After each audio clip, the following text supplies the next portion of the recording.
Htio bih pozdraviti sve svoje čitatelje u Sloveniji. Jako mi je drago da se Ljubaznoslovje konačno našlo i u susjedstvu.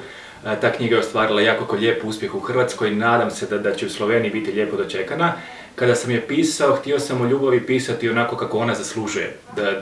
Dakle, bez pretjerivanja, bez mistificiranja, bez pretjeranog romantiziranja, dakle, realno, primjenjivo, tako da ljubav živimo u svom životu i to ne samo partnersku ljubav, nego i ljubav prema djeci, ljubav prema prijateljima, ljubav prema životu.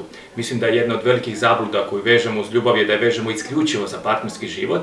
Iako to je divna stvar u našim životima i sigurno obogaćuje, mislim da nije ništa manje ljubavno voljeti svoju djecu ili prirodu ili čitati knjige i bolje i ovakve. Tako da mi je neko drago da je i u Hrvatskoj i nekim još susjednim zemljama knjiga što više zaživjela i da je ljubav u životima ljudi koji su je uzeli u ruke i pustili svoje živote zaživjela. Jako mi je drago da ćemo i mi imati na našim promocijama i susretima prilike da neko i uživo tu teoriju o ljubavi provedemo u praksu.